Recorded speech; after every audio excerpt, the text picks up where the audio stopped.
Viral একটি video ঘিরে তুমুল চর্চা শুরু হয়েছে সামাজিক মাধ্যমে। রাতের অন্ধকার আকাশে একের পর এক রকেট ছুটে চলেছে। দৃশ্যটা যেন যুদ্ধের সিনেমার কোনো দৃশ্য, কিন্তু এটি বাস্তব। পশ্চিম এশিয়া, ইরান ও ইসরায়েলের ক্রমবর্ধমান সংঘাতের আবহে এই ভিডিও নজর কেড়েছে নেটাকারীদের। ভিডিওতে দেখা যাচ্ছে আকাশে এক প্রান্ত থেকে ছুটে আসছে একটি ক্ষেপণাস্ত্র, ঠিক তার বিপরীত দিক থেকে উড়ে আসছে এক ঝাঁক ইন্টারসেপ্টর রকেট, যাদের কাজ শত্রু ক্ষেপণাস্ত্রকে মাঝ আকাশেই ধ্বংস করা।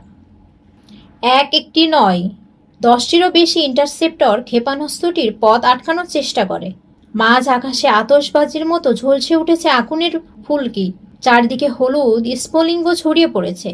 কিন্তু অবাক করার মতো বিষয়, সব বাধা এড়িয়ে ক্ষেপণাস্ত্রটি দ্রুত গতিতে এড়িয়ে যায় তার লক্ষ্যবস্তুর দিকে। প্রতিটি প্রতিরোধ যেন ব্যর্থ হয়ে যায়। শেষ পর্যন্ত সেটি শত্রু দেশের মাটিতে আছড়ে পড়ে। ভিডিওটি একটি বারান্দা থেকে ধারণ করা হয়েছে বলে মনে করা হচ্ছে। পটভূমিতে শোনা যাচ্ছে দর্শকের আতঙ্ক ও চিৎকার। দৃশ্যটি এতটাই নাটকীয় যে মুহূর্তের মধ্যেই তা ভাইরাল হয়ে যায়।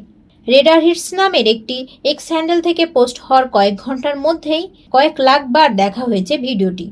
হাজার হাজার লাইক ও শেয়ার জমেছে তাতে। যদিও ভিডিওটি ঠিক কোথায় বা কবে ধারণ করা হয়েছে সে বিষয়ে নিশ্চিত তথ্য পাওয়া যায়নি, তবে কিছু সমাজ মাধ্যম ব্যবহারকারীর দাবি এটি জেরুজালেমের আকাশের দৃশ্য। আর অনেকেই মনে করছেন ক্ষেপণাস্ত্রটি ইরানের ফাতেহা গ্রহের মাঝারি পাল্লার ব্যালিস্টিক ক্ষেপণাস্ত্র হতে পারে।